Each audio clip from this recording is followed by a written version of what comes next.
আপনারা দেখছেন একুশে টেলিভিশন।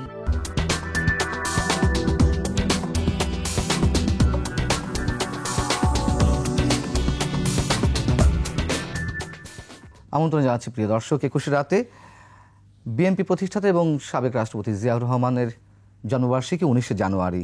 দেশ গঠনে জিয়াউর রহমানের কী ভূমিকা ছিল, কতটা তিনি ত্যাগ করেছেন এবং কতটা তার অবদান মুক্তিযুদ্ধে, এইসব বিষয় নিয়ে আমরা আলোচনা করব। এই বিষয়ে আলোচনার জন্য আমাদের ২১ স্টুডিওতে আজ উপস্থিত রয়েছেন আন্তর্জাতিক সম্পর্ক বিশ্লেষক এবং সাবেক রাষ্ট্রপতি জিয়াউর রহমানের সময় পররাষ্ট্র বিষয়ক উপদেষ্টা হিসেবে যিনি কাজ করেছেন অধ্যাপক এম শাহিদুজ্জামান। আমাদের সঙ্গে রয়েছেন জাহাঙ্গীরনগর বিশ্ববিদ্যালয়ের সরকার ও রাজনীতি বিভাগের অধ্যাপক, পটুয়াখালী বিজ্ঞান ও প্রযুক্তি বিশ্ববিদ্যালয়ের সাবেক ভিসি অধ্যাপক ডক্টর আব্দুল লতিফ মাসুম। আমি এম শাহিদুজ্জামান আপনার কাছেই সরাসরি আসতে চাই। খুব কাছ থেকে দেখেছেন আপনি জিয়াউর রহমানকে, তার দর্শন, তার দেশ গঠনে তার যে অবদান অথবা চিন্তা ভাবনা বা চিন্তা দর্শন, প্রথমে একটু ইন ব্রিফ শুনতে চাচ্ছিলাম আপনার কাছ থেকে, তার যে চিন্তাশীলতা ছিল। ধন্যবাদ। আমি তাকে এত কাছে থেকে দেখেছি যে এখনও আমার চোখের সামনে জ্বলজ্বল করে তার কথা, তার অবয়ব এবং তার যে ধরনের সিরিয়াসনেস বিষয় সম্পর্কে। আমার সৌভাগ্য হয়েছিল ইরান ইরাক যুদ্ধে উনি মধ্যস্থতা করবেন, আমরা তিনজন, এবং তখন বিআইএসএস শুরু হয়েছিল। রাতে সন্ধ্যার দিকে প্রায় আমরা সপ্তাহে অন্তত ৩ দিন বঙ্গভবনে কিংবা তার আর্মি হেডকোয়ার্টার্সে কিংবা অন্য কোনো অবস্থানে, বেশিরভাগই বঙ্গভবনে, তার সাথে বসে একান্তই একা আমরা তিনজন, তিনি সম্পূর্ণভাবে সময় দিয়ে দিতেন, দরজা বন্ধ করা থাকতো। এমনকি তার পররাষ্ট্রমন্ত্রী প্রফেসর শামসুল হক বা পররাষ্ট্র সচিব শামস কিবরিয়া, তাদেরও আসার কোনো অনুমতি ছিল না। সেখানে শুধু বসে থাকতেন তার মিলিটারি সেক্রেটারি। আমার যে অভিজ্ঞতা তাকে চিনবার, সেটা ছিল এমন যে তার ভিতরে পররাষ্ট্র নীতিকে আবিষ্কার করার এবং বাংলাদেশকে বাইরে তুলে ধরবার এবং বিশ্ব রাজনীতিতে সরাসরি বাংলাদেশকে উপস্থাপন করার একটা অদম্য স্পৃহা ছিল। তিনি যদিও সামরিক বাহিনীর একজন চৌকুশ অফিসার ছিলেন এবং বীরত্বের সাথে যুদ্ধ করে খেতাব পেয়েছিলেন ১৯৬৫ সালের ভারত পাকিস্তান যুদ্ধে, সরাসরি লাহোর সেক্টরে, খেমকারান সেক্টর বলা হয়, যুদ্ধের জন্য তিনি খেতাব পেয়েছিলেন। তারপর বাংলাদেশে বীরত্বের সাথে তিনি মুক্তিযুদ্ধে অংশগ্রহণ করেন, সেক্টর কমান্ডার ছিলেন। এই যে এত বড় একটা সামরিক অভিজ্ঞতা, তারপরেও আমরা দেখলাম যে ইরান ইরাক যুদ্ধে এবং বিশ্ব রাজনীতিতে বাংলাদেশকে ভারতের রাহুমুক্ত করতে তার যে অদম্য স্পৃহা, তিনি প্রথমেই আমাদের বলে নিয়েছিলেন একটা সেমিনারে। তাকে বলা হয়েছিল যে কি করবেন উনি বাংলাদেশকে ডাইনামিজম নিয়ে আসতে। ভারত প্রসঙ্গে তিনি, আমার এখনও মনে পড়ে, দাঁড়িয়ে বলেছিলেন যে আমাকে ভারতের সাথে এমনভাবে ডিল করতে হয় যে আমি 3 স্টেপ সামনে গেলে আবার 2 স্টেপ আমাকে পেছনে আসতে হয়। তা সৌভাগ্যবশত এটা কি উদ্দেশ্যে বলেছিলেন? এত সুন্দর একটি উদাহরণ যে ভারতের সাথে ডিল করতে গেলে 3 স্টেপ এগোতে 2 স্টেপ। ভারতের যে এত প্রচণ্ড চাপ ৭৫-এর পর থেকে, উনি যে আস্তে আস্তে ভারতের যে আগ্রাসনী মনোভাব, এবং প্রফেসর শামসুল হক যিনি উপাচার্য ছিলেন ঢাকা বিশ্ববিদ্যালয়ে, তার মাধ্যমে ভারতে, দিল্লিতে যে ভারতকে অনেকটা নিয়ন্ত্রণে রাখা এবং একটা আস্থার বাস্তবতায় আনা, এবং আস্তে আস্তে প্রেসিডেন্ট জিয়া চীনের সাথে যে সম্পর্কের উন্মেষ ঘটাতে চেষ্টা করলেন, সেখানে ভারত প্রচণ্ড আপত্তি ছিল এবং অনেকাংশেই ভয় ছিল যে ভারত কখনো হস্তক্ষেপ করতে পারে বাংলাদেশে এবং বাংলাদেশে কোনো একটা পাল্টা অভ্যুত্থান ঘটাতে পারে।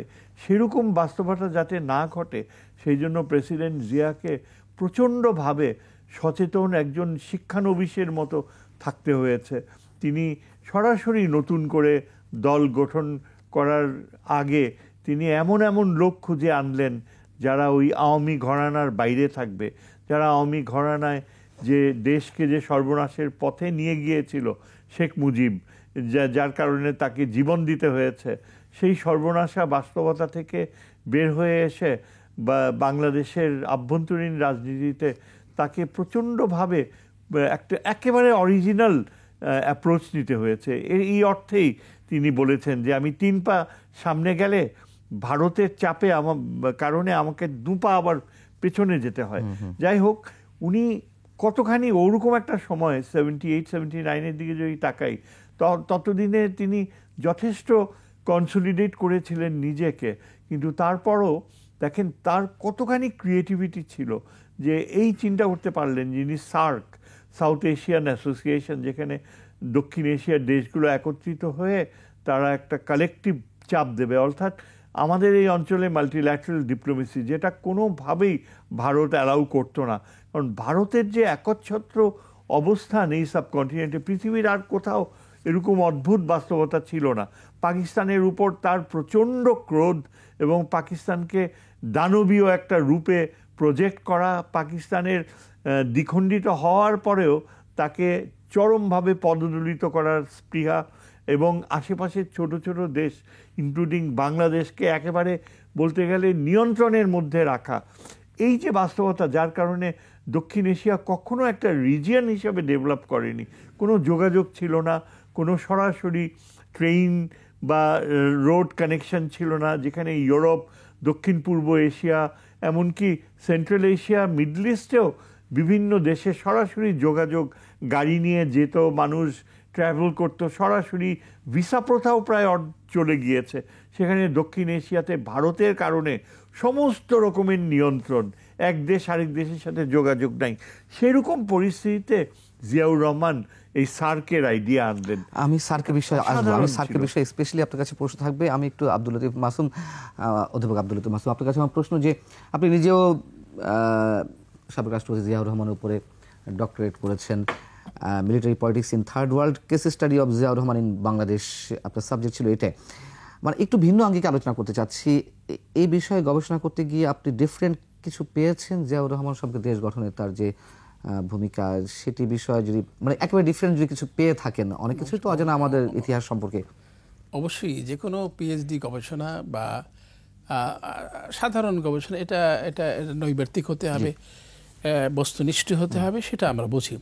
সেই বস্তুনিষ্ঠ দৃষ্টিভঙ্গি থেকে আপনাকে একটি ল্যাঙ্গুয়েজে আমার ফাইন্ডিংসটা বলি। আমার বইটিও প্রকাশিত হয়েছে, জিয়া রেজিম, আমার বইয়ের নাম Zia regime, ডিলেমাস of A military ruler. Bangla যদি আপনি বলেন, এইভাবে বলতে পারেন একটা রাষ্ট্রনায়কের দ্বৈধতা। আবার আপনার গবেষণার যে সাবজেক্টের প্রথম part, military politics in third world, এটাও তো ইন্টারেস্টিং সাবজেক্ট। ইয়েস, আমি সেটাই বলতে যাচ্ছি। অর্থাৎ সাধারণ রাজনীতিবিদরা, যেমন ধরেন শেখ সাহেব, হি ওয়াজ এ ক্যারিসমেটিক লিডার, এবং তার একটি সম্মোহনী শক্তির মাধ্যমে তিনি জনগণকে হৃদয়ে জয় করেছেন। সে যেভাবে হোক, right or wrong, he was a leader. কিন্তু জিয়াউর রহমান কিন্তু লিডার ছিলেন না। আমার কাছে অবাক বিষয় যে এত জনপ্রিয়তা অর্জন করলেন যে he was a challenge to Sheikh Mujibur Rahman even today.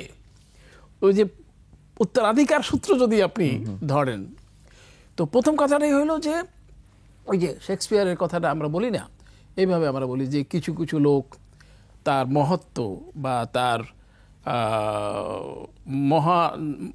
মানে বিশাল একটা কিছু দেবতা সুলভ বা প্রভুত্ব সুলভ গুণাবলী নিয়ে জন্মগ্রহণ করে, আর কিছু লোক এই যে মহত্ব তার নিজের কর্মের মাধ্যমে অর্জন করে। আবার কিছু কিছু লোকের উপর সেটা আরোপ করা হয় যে তিনি বিরাট মানে দেবতা। তো জিয়াউর রহমান তার জীবনের কর্মপ্রাসের মধ্য দিয়ে নানা স্তরে নানা পর্যায়ে সেই মহত্ব তিনি অর্জন করেছেন। যেমন ধরুন স্বাধীনতার ঘোষণা, যখন তিনি অবশ্যই পাকিস্তানের অনুগত ছিলেন, আপনারা শুনলেন যে খেমকারান সেক্টরে তিনি বীরত্ব সূচক সম্মানও পেয়েছেন। কিন্তু যখন জাতির প্রয়োজন হইল, যখন দেশপ্রেমের একটি পরীক্ষায় আমাদের গোটা জাতির সামনে উপস্থিত হলো 7ই মার্চের পরবর্তী পর্যায়ে 25শে মার্চের ঠিক সংলগ্ন অবস্থায়, তখন তিনি নিজে স্বাধীনতা ঘোষণা করলেন, প্রথমত নিজের নামে এবং পরবর্তীকালে শেখ সাহেবের নামে। তো এটা একটা বিরাট বিশাল ব্যাপার, যখন গোটা জাতি দিশাহত এবং বঙ্গবন্ধু শেখ মুজিবুর রহমান নিজে তিনি স্বাধীনতা ঘোষণা করতে অস্বীকার করলেন, যেটা পরবর্তীকালে সাক্ষ্য প্রমাণ তাজউদ্দিনের ডায়েরি, আবার ওই যে শারমিনের নেতা ও পিতা, তো সেসব প্রমাণ্য আপনারা জানেন। এই সময় স্বাধীনতা ঘোষণার মতো বিষয় দিয়ে, সেটি আমাদের জীবনকালের ঘটনা।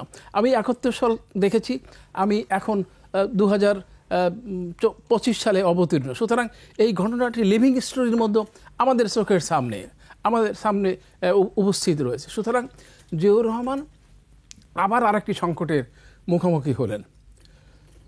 আপনারা জানেন 1975 সালে পরবর্তীকালে ওই 3 থেকে 7 নভেম্বরের যে অভ্যন্তরীণ ঘটনা বলি, সেনাবাহিনীর মধ্যে জুনিয়র বরং সিনিয়র যে দ্বন্দ্ব উপস্থিত হলো, জুনিয়র সিনিয়র দ্বন্দ্বে জিয়াউর রহমান খুব কষ্টকরভাবে কুশলতার সাথে একটা সমন্বয় বা সমঝোতা করে চলছিলেন এবং একই রোল প্লে করতেছেন ওসমানী। আমি এসব কথা বলতে পারছি এই কারণে যে আমার একটা ইনার স্টাডি করার সুযোগ হয়েছে। আমি অনেকের সাথেই কথা বলেছি যারা ডাইরেক্টলি অর ইনডাইরেক্টলি কানেক্টেড। তো আমরা দেখেছি যে সেটিতে যখন এই আগস্ট মেজর গ্রুপের বিরুদ্ধে যখন কর্নেল সাফায়াত জামিল এবং ওই যে সিজিএ ছিলেন যিনি নেতৃত্ব দিলেন ওই কুয়ে, তারা একটা পক্ষ হয়ে গেলেন। তো কোনো মতেই দুই দলকে প্রশমিত করলে পারলেন না। সে সময় সাফায়াত জামিল এবং এই যে মেজর জেনারেল নামটা ভুলে গেলাম। আপনি শফিউলের কথা বলছেন? না, জি, যিনি থার্ড কুয়ের নেতৃত্ব দিয়েছিলেন, খালেদ মোশাররফ, এই নামটাই মনে আসতেছিল না। খালেদ মোশাররফ এবং সাফায়াত জামিল দুজনে একাত্র হয়ে জিয়ার বিরুদ্ধে অ্যাকশন নিলেন, জিয়াকে অ্যারেস্ট করলেন এবং তারা নিজেরা একরকম স্বঘোষিত জেনারেল। আপনাদের সামনে মনে আছে কিনা, আমরা দেখলাম টেলিভিশনে যে দুজন নৌবাহিনী প্রধান এবং বিমান বাহিনী প্রধান খালেদ মোশাররফকে খন্দকার মোশতাক সাহেবের উপস্থিতিতে ব্যাচ পরিয়ে দিয়েছেন, সেনা প্রধানের ব্যাচ পরিয়ে দিচ্ছেন। তো এই ঘটনাবলীর মধ্য দিয়ে একটা জাতি আবার একটি মানে গৃহযুদ্ধের সম্মুখীন হলো। পরবর্তীকালে যেটা 7ই নভেম্বরের ঘটনা, অর্থাৎ সিপাহীরা বেরিয়ে আসলো। এই সিপাহীরা বেরিয়ে আসা কিন্তু বিরাট একটি ঘটনা, বিরাট একটা তাৎপর্যপূর্ণ ঘটনা বাংলাদেশের সেনাবাহিনীর ইতিহাসে তো বটেই, বাংলাদেশের রাজনৈতিক ইতিহাসেও। তারা colonel Taher was instrumental, no doubt, যে এই তাদের গণবাহিনীর মানে একটা অংশ ছিল, সিক্রেট অংশ ছিল। এবং আমি আমার সমীক্ষায় বলে যে 36 আমরা একটু জানতে চাচ্ছিলাম পার্ট মানে একেবারে ডিফারেন্টে আপনার গবেষণায় কি উঠে এসেছে, মানে as a leader, as a military officer, মানে আপনার গবেষণার নতুনত্ব আমরা কিছু জানতে চাই। সেই নতুনত্বটা এই আমি মানে কনক্লুশনটা আগে বলে নিয়েছি এক লাইনে। এখন ব্যাখ্যা করতে গেলে বলতে হয় যে একজন সেনাবাহিনী প্রধান তিনি যতই জনপ্রিয় হন না কেন, যতই তিনি জনপ্রিয় হবেন, যতই মানুষের কাছাকাছি যাবেন, জনগণের আস্থা বিশ্বাস অর্জন করবেন, ততই সেনাবাহিনী থেকে দূরত্ব তৈরি হবে। এবং সেনাবাহিনী তার উপর আস্থা স্থাপন করছে না যতদিন দেখছে যে তাদের কর্পোরেট ইন্টারেস্টকে তারা সমর্থন করছে না। আপনার নিশ্চয়ই মনে আছে যে জিয়াউর রহমানের অ্যাসাসিনেশনের এই আগের ঘটনাটি, যে ঘটনায় কর্নেল জেনারেল মঞ্জুর সংক্ষুব্ধ ছিলেন এবং তিনি ব্যবহার করলেন মুক্তিযুদ্ধের চেতনাকে, যেমন আওয়ামী লীগ পরে মুক্তিযুদ্ধের চেতনা করে করে করে বাংলাদেশের জাতির সর্বনাশ করে, তদ্রুপভাবে মুক্তিযুদ্ধের চেতনাকে ব্যবহার করলে কি সর্বনাশ হবে? চেতনাটা হয়তো পুঁজি হিসেবে ব্যবহার করেছে, ইতিবাচক হিসেবে ব্যবহার করতে কোনো অসুবিধা নেই, কিন্তু তিনি ব্যবহার করলেন নেতিবাচক হিসাবে। দেখো, জিয়াউর রহমান শাহ আজিজকে প্রধানমন্ত্রী বানিয়েছে। আপনাকে আমি সাক্ষ্য দিচ্ছি, জিয়াউর রহমান কোনো কর্মী শাহ আজিজকে প্রধানমন্ত্রী করতে রাজি ছিলেন না, কিন্তু তিনি গণতান্ত্রিক সামহাও আমরা অবাক হয়ে যাই যে একজন military general, he was a democratic mindset. তো তিনি এমপিরা যেহেতু ভোট দিয়েছে, তিনি আর না করেন নাই এবং জেনারেল এরশাদকে তিনি সেনাবাহিনী প্রধান করলেন। সেনাবাহিনী প্রধান করলেন কেন? তার দৃষ্টিতে, বা আমিও মনে করি যে তার প্রফেশনালিজম যাকে আমরা বলি, সেই প্রফেশনালিজম তার মধ্যে পেয়েছেন। সে রাইট আর রং সেটা পরে আমরা দেখব, কিন্তু এই প্রফেশনালিজম এই কারণে মেজর জেনারেল মঞ্জুর সাথে তার একটা দূরত্ব তৈরি হলো এবং তার মধ্যে জেনারেল জিয়ার মধ্যে একটি ক্রোধ, একটা ক্ষোভ, একটা প্রতিহিংসার জন্ম নিল এবং সেজন্য সব মুক্তিযোদ্ধা অফিসারদেরকে তিনি চট্টগ্রামে মানে তার অধীনে নিয়ে আসলেন এবং এক পর্যায়ে অঘটন ঘটল। এটাই হচ্ছে ডিলেমা। অর্থাৎ যখন তিনি জনগণের কাছে যেতে চাইবেন, তখন সেনাবাহিনী অসন্তুষ্ট হবে, সেনাবাহিনী তাকে হত্যা করবে। আবার যখন জনগণ থেকে বিচ্ছিন্ন হবেন তখন আবার জনগণ বিদ্রোহ করবে। এরকম একটা ডিলেমা, দ্বৈধতা বা এই সমস্ত অবস্থার মধ্যে দিয়ে জিয়াউর রহমানকে অতিক্রম করতে হয়েছে। অধ্যাপক সৌদিজ্জামান, আমি একটু আপনাকে জানতে চাচ্ছিলাম যে জেনারেল জিয়াউর রহমানের ভীষণটা কি ছিল, মানে বাংলাদেশকে বিনির্মাণের জন্য তার যে মূল যে ভীষণটা, সেটা সম্পর্কে যদি জানতে পারি। আমার কাছে যেটা মনে হয়েছে একজন পররাষ্ট্রনীতি বিশারদ হিসাবে, তার ভিশনটা ছিল বাংলাদেশের ইন্টারন্যাশনাল এক্সপোজার। মানে তখন এমন একটা সময় ছিল যখন বাংলাদেশের বিশ্বব্যাপী খুব বেশি কোনো পরিচিতি ছিল না কোনোভাবেই, যে একটা বাস্কেট কেস, ক্ষুব্ধ সামরিক অভ্যুত্থান হয়, আর তাছাড়া সবাই বাইরে হয়তো ভাবতো যে বাংলাদেশ কোথায়, ওই যে ভারতের এক কোনায়, ভারতের একটা অংশ হিসেবেই বাংলাদেশ রয়েছে, নেপাল ভুটানের মতো এমন একটা ইয়ে ছিল। সেই প্রেক্ষাপটে আমি বলবো যে জিয়াউর রহমানের সেন্স অফ যে নিজেকে একটা ওয়ার্ল্ড লিডার হিসাবে প্রজেক্ট করা, নট ফর হিমসেলফ, বাংলাদেশের পরিচিতির জন্য। যেমন তিনি যখন ইরান ইরাক যুদ্ধে ইনভলভ হবেন অনেক হেসিটেশন ছিল, আর তখন পররাষ্ট্র সচিব ছিল শামস কিবরিয়া ছিল পররাষ্ট্র সচিব, তাকে অস্ট্রেলিয়া থেকে জিয়া টেনে ডেকে নিয়ে আসছে পররাষ্ট্র সচিব করতে। সে তো তখন ভেবেছিল যে তার কোনো পরিচিতি থাকবে না, কারণ সে বাকশালতে জয়েন করছে। শামস কিবরিয়া এমন মানসিকতা যে জিয়াকে খুব বেশি এনকারেজ করতো না, একজন বিশ্ব রাজনীতিতে অ্যাক্টিভ রোল প্লে করুক সেটা সে চাইতো না, এবং অনেক ভাবে যুক্তিতর্ক দেখায় ডিসকারেজ করতো। কিন্তু জিয়া এই যে আমাদের সাথে যেমন আলোচনা করতো, আমাদের কয়েকজনকে ডেকে নিয়ে, যে তোমাদের কি মনে হয়, আমরা তখন অল্প বয়সী, আমেরিকা থেকে পড়াশোনা করে আসছি, আমি তখন তাকে স্ট্রংলি বললাম যে আপনি ইরান ইরাক ওয়ারে অবশ্যই ইনভলভ হবেন মেডিয়েশনে, কেননা আপনার পরিচিতির দরকার, বাংলাদেশের পরিচিতি দরকার। এবং এই যে তার ভিতর যে অন্তর্নিহিত সাহস ছিল, এবং আমরা এই যে দেখি যে এই গত 15 বছরে কি এক অদ্ভুত পররাষ্ট্রনীতি ডিকটাম ইন্ট্রোডিউস করছে ওই শেখ মুজিবের নামে, friendship to all malice two নান। অর্থাৎ এটার কোনো অর্থই নাই, থিওরিটিক্যাল। তুমি এটা কি বাচ্চাদের পুতুল খেলার মতো, যে সবার সাথে বন্ধুত্ব, সবার সাথে নাচবো, কারোর সাথে যুদ্ধ করব না, এইগুলো একদম অ্যাবসলিউটলি মানে হালকা রসিকতা ছিল। জিয়াউর রহমান ছিলেন অ্যাক্টিভিস্ট, তার উদ্দেশ্য ছিল যে কোনো মূল্যেই হোক বিশ্বে বাংলাদেশকে তুলে ধরবে, এবং সেই অর্থে তিনি যেমন ধরেন এই যে হাসিনার পিরিয়ডে যেমন কোনো মিত্রতার ইয়েতে যাবে না, ইন্ডিয়ার প্রতি পুরোপুরি অনুগত হয়ে যাওয়া, চীনের সাথে একটা বিশেষ কোনো সম্পর্ক করবে না, কোনো ইয়ে করবে না, কারণ তার একমাত্র উদ্দেশ্য ছিল ক্ষমতা ধরে রাখা, এবং সেই জন্য মায়ানমারের সামরিক শাসকদেরকেও সে অ্যাপিস করত। এবং এই যে মায়ানমারে যে বিভিন্ন ইনসার্জেন্ট গ্রুপ রোহিঙ্গাদের পাঠাবার জন্য যে উদ্যোগ নেয়া, সামরিক একটা উদ্যোগ নেয়া, কোনো কিছুই তার মধ্যে ছিল না। অথচ জিয়া কিন্তু বাংলাদেশের পররাষ্ট্র নীতিকে ওই ধাঁচে কখনো আনতে দেয়নি। এই শেখ মুজিবের নাম করে হাসিনা যে বাংলাদেশকে একেবারে গুটিয়ে ফেলছে, এটা জিয়ার মধ্যে কখনো ছিল না। জিয়া চেয়েছে অ্যাক্টিভ রোল, এবং সেই জন্যে চীনের সাথে অনেক কষ্টে সম্পর্ক উন্নয়ন করলো, সৌদি আরবের সাথে মুসলিম বিশ্বে তার অনেক সুনাম হয়ে গেল, এবং মার্কিন যুক্তরাষ্ট্র জিয়াউর রহমানকে পরে এত পছন্দ করত। আমার এখনও মনে পড়ে, আমি যখন আমেরিকান সেন্টারে গেলাম, আমেরিকান সেন্টারের তৎকালীন ডিরেক্টর সাইদুল হক খুব দুঃখ করে, জিয়া মারা যাওয়ার প্রায় মাসখানেক পরে, আমি একটা আমেরিকার একটা কনফারেন্সে যাব তাই গিয়েছিলাম, দুঃখ করে তখন আমেরিকান সেন্টারের ডিরেক্টর বললেন যে স্যার কি বলবো আপনাকে, আমেরিকান ফরেন পলিসিতে আমাদের স্বপ্ন ছিল বাংলাদেশকে ইসরায়েলের সমতুল্য করে তোলা, এবং জিয়ার মাধ্যমে আমরা চেয়েছিলাম এই দক্ষিণ এশিয়ায় বাংলাদেশকে অসাধারণ একটা আমেরিকান মিত্র হিসাবে তুলে ধরতে, কিন্তু সেই ইয়ে আর হলো না শেষ পর্যন্ত, এবং গভীর দীর্ঘশ্বাস ফেললেন, এখনো আমার মনে পড়ে। তার মানে আপনি চিন্তা করেন যে জিয়ার ভিতর কতখানি সততা সাহস ছিল।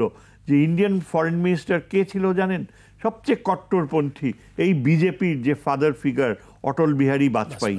বাজপেয়ীর মতো লোক পর্যন্ত ফরেন মিনিস্টার হিসাবে জিয়াউর রহমানের সাথে পানি চুক্তি করছে, কোনো রকমের ঔদ্ধত্য দেখায় নাই।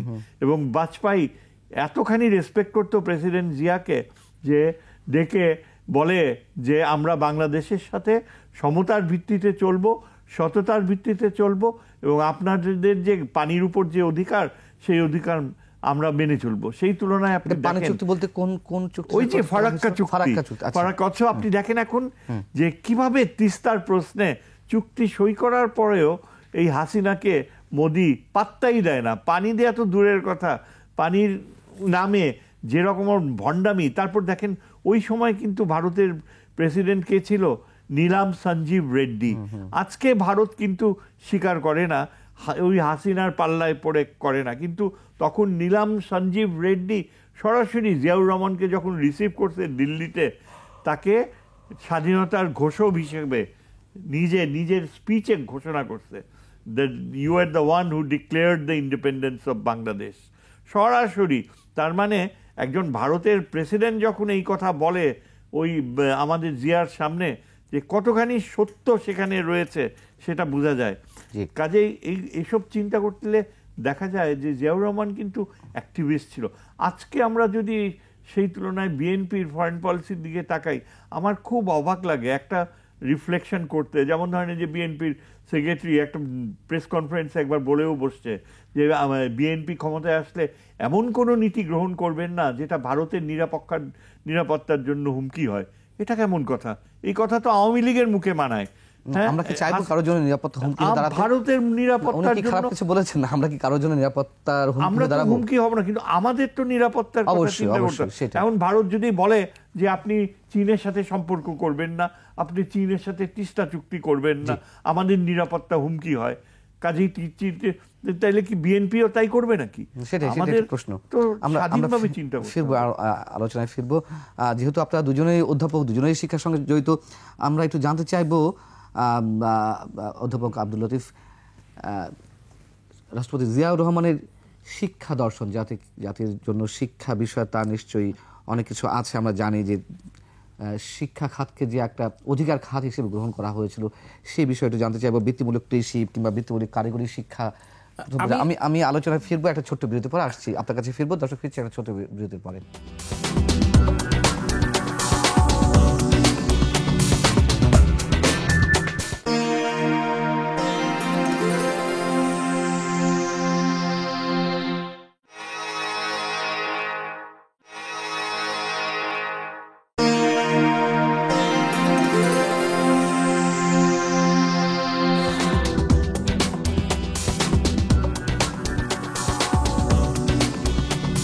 আবার আমন্ত্রণ 21 রাতে। অধ্যাপক আব্দুল লতিফ, যে বিষয়ের প্রশ্ন ছিল শিক্ষা বিষয়ক প্রশ্ন ছিল। আমি জিয়াউর রহমানের টোটাল রেজিম, যেটা 5 বছরের সময়কাল আপনারা জানেন, সেই সময়টাকে দুটো দিকে বিশ্লেষণ করতে চাই। একটা হলো যে দর্শন, ফিলসফি, বা আরেকটু কঠিন করে বলে আমরা বলতে পারি যে ডেভেলপমেন্ট স্ট্র্যাটেজি। ওটা আমি আসবো। আমি অপরদিকে শিক্ষার একটা বিষয় আছে। মানে আপনারা জানেন যে 72 থেকে 75 কাল সময়কালে শিক্ষা ব্যবস্থাটার সর্বনাশ সাধিত হয়েছিল। এখন যেমন 15 বছরে যেমন শিক্ষার সর্বনাশ সর্বনিম্ন পর্যায়ে নিয়ে গেছিল, ওই একই অবস্থায় যে আমি তো সেই সময়ের সাক্ষী। আমি সেই সময়ের এইচএসসি এক্সামিনি বই দেখে সবাই লিখছে, নকল, অবাধ এবং একেবারেই সার্বজনীন হয়ে গেছে। লেখাপড়ার কোথাও কোনো শৃঙ্খলা নাই। প্রথমত তিনি জিয়াউর রহমান এসে শিক্ষামন্ত্রী ছিলেন।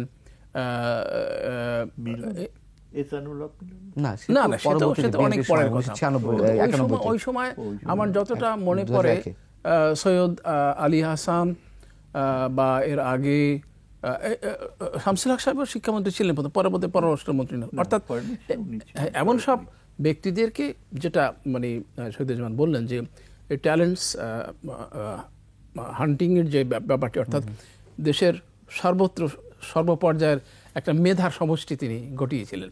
এবং শিক্ষা ব্যবস্থার ক্ষেত্রেও তিনি এই আগের যে অবস্থাটা ছিল সেটার একটা বিপুল বা অসম্ভার একটা পরিবর্তনের জন্য নানা ধরনের পদক্ষেপ নিলেন। যেমন ধরেন একটা শিক্ষা কমিশন তৈরি করলেন, এবং শিক্ষা কমিশনের মাধ্যমে তিনি শিক্ষার জন্য একটি দর্শন, অর্থাৎ বাংলাদেশের বাস্তবতার ভিত্তিতে একটা ফিলসফি এবং একটা বৈজ্ঞানিক কারিগরি শিক্ষার একটা সংমিশ্রণ করার তিনি চেষ্টা করলেন, এবং যেটির মাধ্যমে একটি জনগোষ্ঠী একই সাথে নৈতিকভাবে গড়ে উঠবে, অপরদিকে সেই জনশক্তি টেকনিক্যালি জনশক্তি হিসাবে, ম্যান পাওয়ার হিসাবে মানে সারা পৃথিবীতে কাজ করতে পারবে, ম্যান পাওয়ার এক্সপোর্ট হতে পারবে।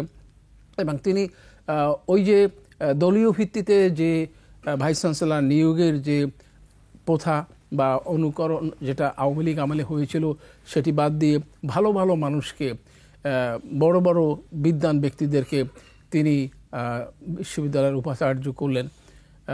তিনি ওই সময় কিন্তু যেমন জিল্লুর রহমান সিদ্দিকী, তো জিল্লুর রহমান সিদ্দিকী তো বিএনপি ঘরানার কেউ না, তো তিনি জাহাঙ্গীরনগর ভিসি ছিলেন। এইভাবে সৈয়দ আলী হাসান এবং এই বিশিষ্ট ব্যক্তিদের, যাদের আপনি শীর্ষ বুদ্ধিজীবী আমরা বলি, তাদেরকে প্লেস করে নিরপেক্ষতার সাথে, এবং তার সুফলও তিনি পাইলেন। আপনি দর্শন সম্পর্কে বলতে চাচ্ছিলেন, রাজনৈতিক দর্শন।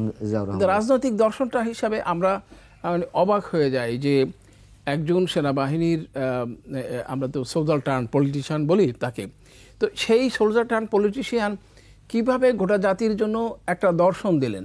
প্রথমত ডেভেলপমেন্ট স্ট্র্যাটেজির কথা আপনি ধরেন, সৈয়দ সিরাজুল ইসলাম এই ডেভেলপমেন্ট স্ট্র্যাটেজি নিয়ে একটা গবেষণা করেছেন, ঢাকা বিশ্ববিদ্যালয়ে আমার শিক্ষক ছিলেন। পরবর্তীকালে মজিউদ্দিন আহমেদ ডেভেলপমেন্ট স্ট্র্যাটেজি নিয়ে বড় ধরনের একটা গবেষণা করেছেন। সেই দুটো গবেষণাই প্রমাণ করে যে জিয়াউর রহমান, শেখ মুজিবের সময় যে তলাবাহীন ঝুড়িটি ছিল, সেই তলাবাহীন ঝুড়িকে ফুল বাস্কেট পরিপূর্ণ ঝুড়িতে পরিণত করার জন্য প্রথমত যে নীতিগত সাহসী সিদ্ধান্ত নিয়েছেন সেটা হলো প্রাইভেটাইজেশন, জাতীয়করণ। সরকারি কারখানাগুলো, পরিত্যক্ত সম্পত্তিগুলো আওয়ামী লীগ সরকার একেবারেই মানে পরিত্যক্ত সম্পত্তির মতো লুটে পুটে খেয়েছিল। এগুলো কিছুগুলো প্রাইভেটাইজেশনের ফর্মুলা অনুযায়ী তিনি কিছু কিছু কারখানা মানে বাইরের লোকদের সাথে বিক্রি করে দিলেন, এবং যে সমস্ত গুরুত্বপূর্ণ যেগুলো আমরা বলি ভারী শিল্প, সেই ভারী শিল্পগুলো রাষ্ট্রীয় খাতে নিয়ে আসলেন এবং একটা নিয়ন্ত্রণের চেষ্টা করলেন। এবং ক্রমশ তথাকথিত যে শেখ সাহেব যে তথাকথিত যে ওই অধনতান্ত্রিক পথ, না সমাজতন্ত্র না ধনতন্ত্র, এর মাঝামাঝি ন্যাপ বা কমিউনিস্ট পার্টি ওরা বলতো অধনতান্ত্রিক পথ, নন ক্যাপিটালিস্টিক ওয়ে অফ ইকোনমি, এইটা পরিবর্তন করে তিনি ক্রমশ বিনিয়োগ, পৃথিবীর সমস্ত রাষ্ট্রগুলোর সাথে বিনিয়োগ বাড়াবার জন্য, বিশেষ করে আরব ওয়ার্ল্ডের সাথে বিনিয়োগ বাড়াবার জন্য তিনি সর্বাত্মক চেষ্টা করলেন, এবং সেই সুফল জাতি পেয়েছে। আপনারা অবাক হয়ে যাবেন শুনলে, সেই সময় মধ্যপ্রাচ্যে থাকে যে সম্পর্ক, অনন্য সম্পর্ক সৃষ্টি হলো, তাতে বলা হয় যে bridge, Dhaka to Mecca, Dhaka to Baghdad, Dhaka to Cairo, এটা ব্রিজের মতো সৃষ্টি হলো মানে আমদানি রপ্তানির ক্ষেত্রে, ব্যবসা বাণিজ্যের ক্ষেত্রে, ম্যান পাওয়ার এক্সপোর্টের ক্ষেত্রে।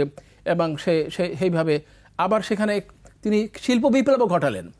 এই প্রাইভেটাইজেশনের মাধ্যমে ইনভাইটিং মানে ফরেন ইনভেস্টমেন্ট, তিনি এই যে সিলিং ছিল, মানে একটা সীমারেখা ছিল বিনিয়োগের ক্ষেত্রে, সেই বিনিয়োগের জিয়াউর রহমান তুলে দিলেন, এবং সেখান থেকে পৃথিবীতে এই প্রথমবারের মতো শিল্প বিপ্লবের প্রথম যে স্টেপটি, সেটা হলো যে এই যে গার্মেন্টসের রপ্তানির কথা, আজকে বাংলাদেশের শীর্ষ আয়ের উৎস হচ্ছে গার্মেন্টস। এবং আপনারা শুনলে ভালো লাগবে যে এটি শুরু করেছিলেন জিয়াউর রহমান। এই ছোটোখাটো, আমার মনে আছে আমার নিকট একজন আত্মীয় ওই সময় ছোটোখাটো দিয়ে ভালো লাভবান হলেন, এটার ইনিশিয়াল স্টার্ট ছিল।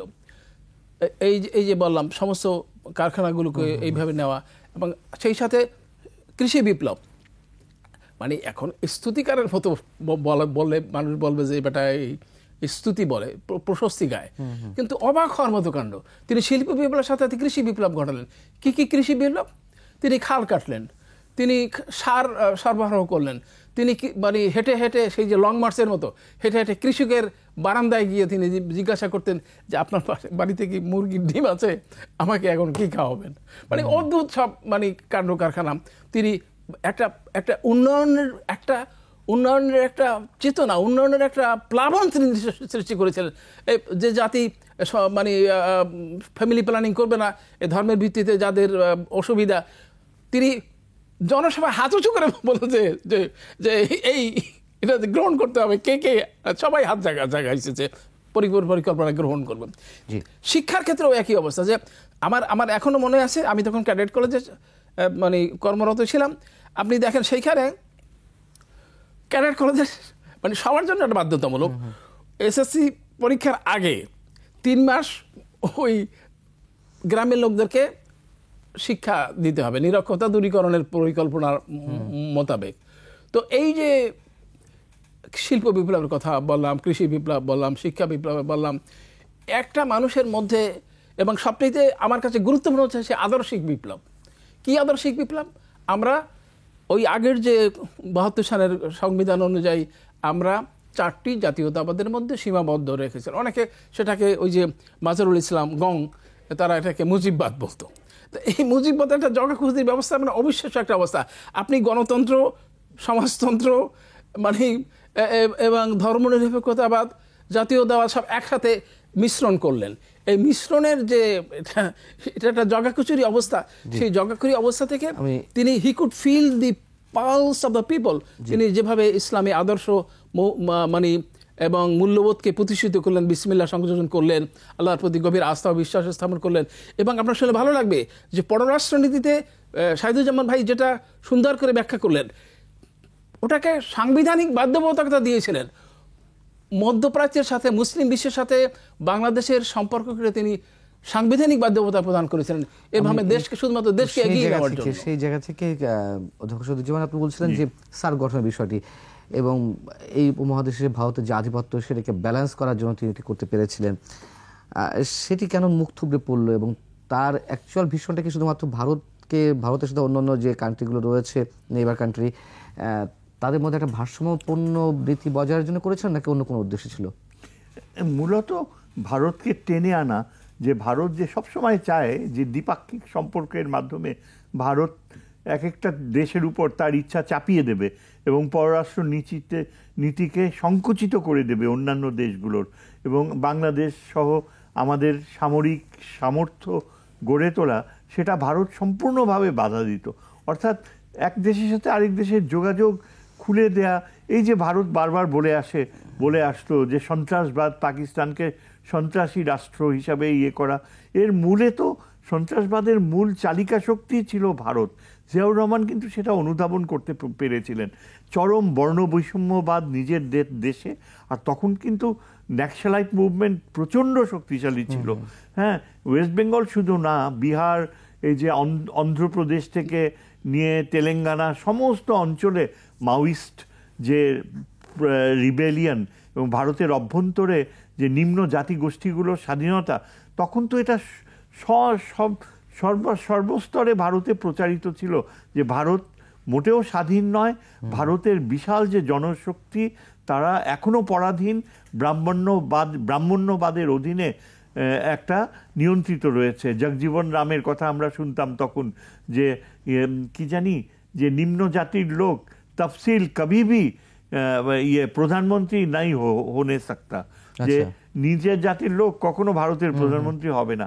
এই যে জগজীবন, তখন এই ধারণাগুলো কিন্তু জিয়াউর রহমানকে খুবই ব্যথিত করত এবং তিনি উপলব্ধি করতেন যে এই যে দক্ষিণ এশিয়াতে আসলে একটা অ্যাপারথাইড, একটা বর্ণবৈষম্যবাদ, যেটা সাউথ আফ্রিকা বের হয়ে এসছে, অথচ ভারত বের হয়ে আসতে পারেনি, যার কারণে ভারতের ওই যে আধিপত্য যেটা নিজের দেশে ছিল, পার্শ্ববর্তী দেশগুলোর উপরও সেই আধিপত্য চাপিয়ে দেয়া, অসাধারণিকভাবে একটা মানে তাচ্ছিল্য করা। এবং এখনও আমরা যেটা দেখি, ভারত দাবি করে যে বাংলাদেশকে তো আমরাই সৃষ্টি করে দিয়েছি, কোথায় ছিলে তোমরা?